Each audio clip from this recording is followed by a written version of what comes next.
Hello दोस्तों, this is आकाश। आपका फिर से स्वागत है। पिछली वीडियो में हमने आपको 3 क्वेश्चंस की स्टोरी बताया था। अगर आपने देखा नहीं हो तो लिंक डिस्क्रिप्शन में है, आप उसे देख लेंगे। तो चलिए अब उसके कुछ क्वेश्चंस को हल करना शुरू करते हैं। पहला question, who is the author of the story? 3 questions के लेखक कौन है? तो इसका आंसर होगा लियो Tolstoy is the author of 3 question. Leo Tolstoy इस कहानी के लेखक है। Number 2 question, Why was the Tishar very eager to know the answer to his 3 questions? राजा अपने तीनों सवालों के जवाब पाने के लिए क्यों उत्सुक था? इसका आंसर होगा The Tishar was very eager to know the answer to his 3 questions because he thought they would help him succeed in any of his undertaking. मतलब इसका हो गया कि राजा अपने तीनों सवालों को जानकर वह किसी भी क्षेत्र में किसी भी शत्रु से वो नहीं हार पाएगा, वो ऐसा सोचता था। अब उसके बाद आगे के प्रश्न देखेंगे। इसका प्रश्न नंबर 3 जो कि इस प्रकार है, what was the first question of the tsar? राजा का पहला प्रश्न सवाल क्या था? टिशार का मतलब होता है राजा, तो यानी राजा का पहला सवाल क्या था? Answer, the first question of the tsar was how he could know the right time to begin any action. राजा का पहला सवाल था कि किसी काम को करने का सही समय क्या है। Number 4 question, what was the second question of the tsar? यह क्वेश्चन 2020 के लिए इम्पोर्टेंट में डाला गया है, तो इसका आंसर जान लेते हैं। इसका आंसर होगा the second question of the czar was how he could know who were the right people to listen to and whom to avoid. इसका मतलब हो गया कि राजा का दूसरा सवाल क्या था? तो राजा का दूसरा सवाल था कि राजा को किसकी बात सुनना चाहिए और किसकी बात को टालना चाहिए। Number 5 question, what was the third question of the jar?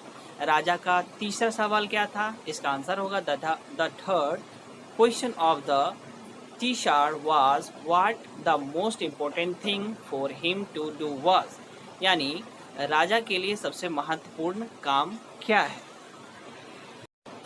Number 6 question को देखेंगे, who were according to the learn man the most necessary people for the tsar, यानी ज्ञानी लोगों के अनुसार राजा के लिए सबसे महत्वपूर्ण आदमी कौन था? तो इसका आंसर होगा कि according to the learn man the most necessary people were counsellor और प्रीस्ट और डॉक्टर और वॉरियर, यानी उनके ज्ञानी लोगों के अनुसार राजा के लिए सबसे महत्वपूर्ण लोग उनके मंत्री, पुजारी, वैद्य और उनके आर्मी थी। Number 7 question, why did not the tsar agree with the scholars? राजा बुद्धिजीवियों से क्यों संतुष्ट नहीं हुए? तो इसका आंसर होगा the tsar did not agree with the scholars because they all answered his questions differently. बुद्धिजीवियों से राजा संतुष्ट नहीं हुए क्योंकि उन्होंने उनके तीनों सवालों के जवाब अलग अलग दिए। अब नंबर 8वां प्रश्न देखेंगे, why did the tsar decide to consult the hermit? Hermit का मतलब हो जाता है ज्ञानी और बहुत ही बुद्धिमान व्यक्ति। तो इसका आंसर देख लेंगे, the tsar decide to consult the hermit as he thought that he man is wise enough to answer his question, यानी इसका मतलब हो गया राजा ने उस ज्ञानी पुरुष से, उस महात्मा से मिलना इसलिए चाह रहे थे क्योंकि वो उनके तीनों सवालों के जवाब दे सकते थे। Number 9 question, where did the hermit live? मतलब वो महात्मा कहाँ रहते थे? इसका आंसर होगा the hermit live in a wood. यहाँ वुड का मतलब लकड़ी नहीं समझेंगे, वुड का मतलब झोपड़ी समझेंगे। तो वो महात्मा कहाँ रहते थे? झोपड़ी में रहते थे। Number 10 question, whom did the hermit receive? यानी महात्मा किन लोगों से ही मिला करते थे? आंसर हो जाएगा इसका the hermit receive none but common man. वह बहुत ही साधारण लोगों से ही मिला करते थे। Number 11 question, what was the hermit doing when the tsar came to visit him? जब राजा महान आदमी से मिलने आए तो वो क्या कर रहे थे? The hermit was digging the land when the tsar went to hermit cottage. जब वह राजा महात्मा से मिलने आए तो वो क्या कर रहे थे? जमीन की कुड़ाई कर रहे थे। Number 12 question, what did the hermit do when the tsar asked him 3 question? जब राजा ने महात्मा से 3 सवाल पूछे तो वो उन्होंने क्या किया? इसका आंसर होगा the hermit patiently listen to the teacher but he said nothing in reply to his question. He only spat on his hands and continued digging. वह बस धैर्य से उनके राजा के तीनों सवालों को सुना और कुछ नहीं बोला और वो अपना कुड़ाई करने में लगे रहे। अब आगे के क्वेश्चंस देखेंगे। Number 13, What did the teacher do to help the hermit? महात्मा की सहायता के लिए राजा ने क्या किया? Answer, the teacher started digging the land for the hermit. राजा महात्मा की सहायता करने के लिए उन्होंने कुड़ाई करनी शुरू कर दी। Number 14, here comes someone running, who comes running? इसका मतलब हो गया कि कोई दौड़कर आ रहा है। कौन दौड़कर आ रहा है? इसका आंसर होगा a beard man came running, एक दाढ़ी वाला आदमी दौड़कर आ रहा है। ये इसका मतलब हो गया। दोस्तों, अगर कोई वर्ड समझने में आपको परेशानी हो रही है तो आप कमेंट बॉक्स में कमेंट कर सकते हैं, मैं उसकी आपको हिंदी बता दूंगा ताकि आपको समझने में और भी ज़्यादा आसानी हो। तो अब आगे की क्वेश्चन देखते हैं। Number 15 question, what was the condition of the beard man? मतलब हो गया दाढ़ी वाले आदमी की स्थिति कैसी थी? आंसर होगा the beard man was mortally wounded and blood was flowing from his wound. यानी जो दाढ़ी वाला आदमी थी उसके पेट में बहुत बड़ा जख्म था और उस जख्म से खून आ रही थी। Number 16 question, what was the hermit doing in the seat bed sitting on his knees? यानी महात्मा घुटनों के बल बैठकर क्या कर रहे थे? इसका answer, the hermit was sowing seeds in the seed bed. यानी महात्मा घुटनों के बल बैठकर वो कुड़ाई किए गए जमीन में बीज बो रहे थे। आगे का question number 17, What did the teacher promise to do for the wounded man? मतलब घायल आदमी से राजा ने क्या प्रॉमिस किया? इसका आंसर होगा the teacher promise to restore his property seized by teacher previously.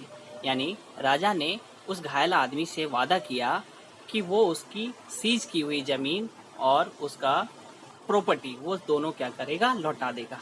Number 18 question, What did the teacher see when he unfastened the clothes of the wanted man? यानी राजा ने जब उसके कपड़े ढीले किए तो उन्होंने क्या पाया? इसका आंसर होगा the teacher saw a large wound in the stomach of the wound man when he unfastened the clothes of the wanted man. यानी घायल व्यक्ति की जब कपड़े ढीली की गई राजा के द्वारा तो उसने एक बड़ा सा घाव उसके पेट में देखा। अब आगे नंबर 19 क्वेश्चन देखेंगे, what was the condition of the beard man? यानी दाढ़े वाले आदमी की स्थिति कैसी थी? ये दोबारा रिपीट हो गया, मैं फिर से इसका आंसर बता दूंगा। The beard man was mortally wounded and blood was flowing from his wound. यानी दाढ़ी वाला आदमी बहुत बुरी तरीके से घायल था और उसके जख्म से खून आ रहे थे। Number 20, when was the wound man brought the hermit cottage?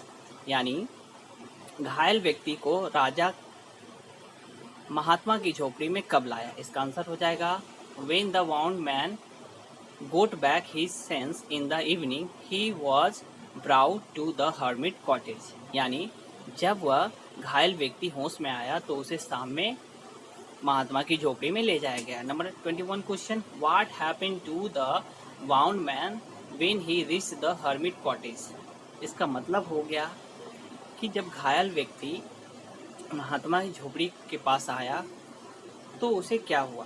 इसका आंसर होगा the wound man fell fainting on the ground when he reached the hermit cottage. यानी जब वह महात्मा की झोपड़ी के पास आया तो वह दर्द के मारे जमीन पर गिर पड़ा। आगे का क्वेश्चन देखेंगे। Number 21, what did the teacher notice when he woke up? जब राजा जगा तो उसने क्या पाया? इसका आंसर होगा the teacher saw the beard man looking at him intently when he woke up. जब राजा जगा तो उसने पाया कि दाढ़ी वाला एक व्यक्ति उसे घूरकर देख रहा है। Number 23 question, how did the wound man inform his identity? यानी दाढ़ी वाले व्यक्ति ने अपनी पहचान कैसे बताई? इसका आंसर होगा the wound man inform that he was an enemy of the teacher. Wound man यानी दाढ़ी वाले व्यक्ति यानी जो घायल व्यक्ति था वह अपना पहचान राजा को इस प्रकार बताया कि वह राजा का क्या है, शत्रु है। Number 24 question, who bounded the beard man, यानी दाढ़ी वाले व्यक्ति को किसने घायल किया। इसका आंसर होगा the bodyguard of the tsar wounded the beard man, यानी दाढ़ी वाले व्यक्ति को राजा के अंगरक्षकों ने यानी बॉडीगार्ड्स ने घायल किए।